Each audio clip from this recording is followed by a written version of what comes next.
Good day mga ka-Enggi, Kuya Mike! Alright!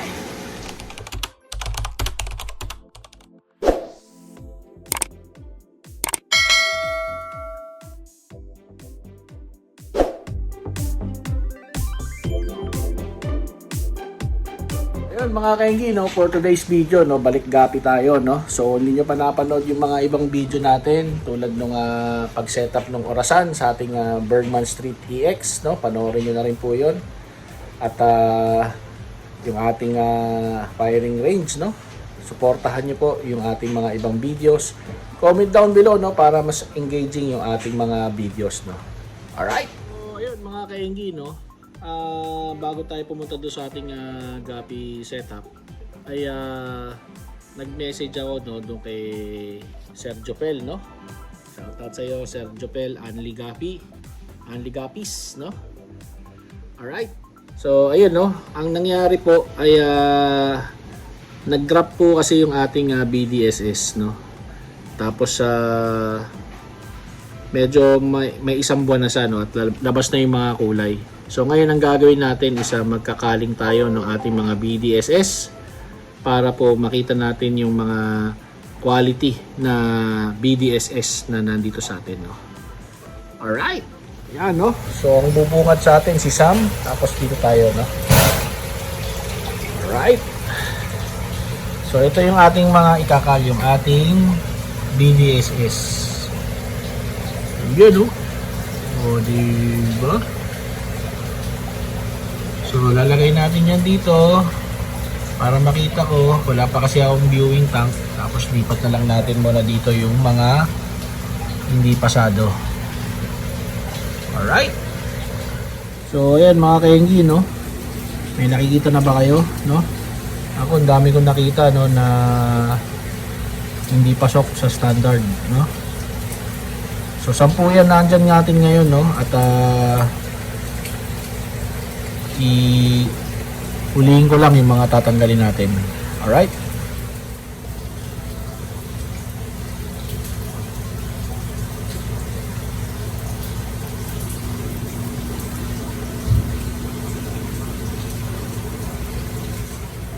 Yun mga ka-Enggi, no. So ito na yung mga natanggal natin doon sa tank, no.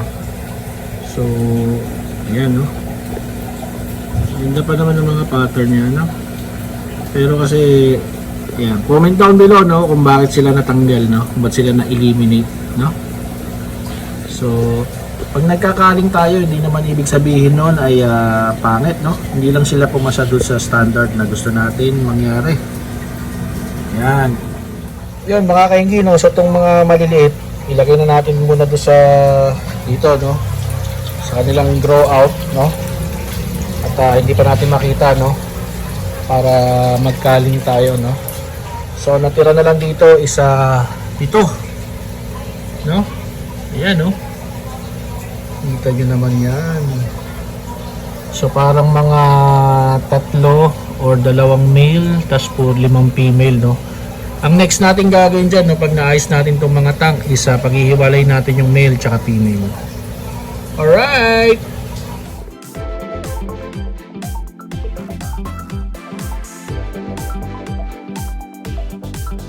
Mga ka-Enggi, nandito yung tab ng ating isang breeder ng BDSS, no, yung Vietnam line natin, no.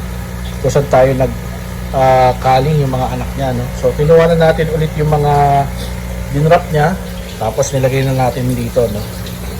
So hintayin lang natin sila lumaki para makaling natin sila ulit. Alright mga ka-Enggi, no. So ito na yung natira na doon sa ating kinaling, no. At sana tuloy-tuloy na yan at huwag na maglabas ng ibang kulay, no, para talagang mga quality na yung mai-produce natin ng mga BDSS, no. Although meron pa tayong isang breeder ng BDSS, no. Yan mga ka-Enggi, no, ito yung sinasabi ko sa inyo, isang breeder natin ng BDSS. Ayan, no. So malaki na, no. Yan yung mga anak niya. Yung tatay nagtatago, no, pero delta po yung tatay na yan, no. Alright. So yun mga ka-Enggi, no, salamat at sinamahan nyo ako sa pagkaling ng ating mga BDSS, no. Susunod yung ibang strain naman yung ating ikakaling. para magkaroon tayo ng yun na rin, no, yung ating Gapi update. Alright. So, ang plano ko, no, next video natin, no, pakita ko po sa inyo, no, yung mga laman ng ating mga media. No? Tapos, hintay natin yung pagdating ng 4 pa para masimulan na natin. Tapos, ito ay malagyan na rin natin ng mga air hose, no, para mag-start na siya mag-cycle. At hindi ko na pala na pakita sa inyo, no, pero ayan, nalagyan na natin ng ilaw. Yung mixi lang yung ating PVC, no, pero it will work. Ang plano ko kasi, since masikip po dito, ayan, no, maglalagay pa tayo ng isang PVC dyan para papunta naman dito, no, sa second floor. So, yung ating ibang grow out pa, ayan, no, ayusin na lang natin yung mga air hose nyan, pero working na yan mga kaenggi, no. Alright, so mga kaenggi, comment down below lang kayo dito, no, sa ating channel, no, para mas lalo maging engaging yung ating channel, no. Shout out nga pala sa iyo, Patrick, no, sana makita ko na yung iyong comment, no. Shout out rin sa iyo, CB Gapi, no. Salamat at sinoutout mo ako doon sa iyong video. Alright! So mga kaenggi, kung nagustuhan nyo itong video na to, please consider subscribing, ano? Like and share na rin para mas dumami pa tayo ulit sa ating community, no? Ulit-ulit na si Kuya Mike. Alright! So, alam na this, mga kaenggi, huwag mag-skip ng ads. Bye-bye! Alright!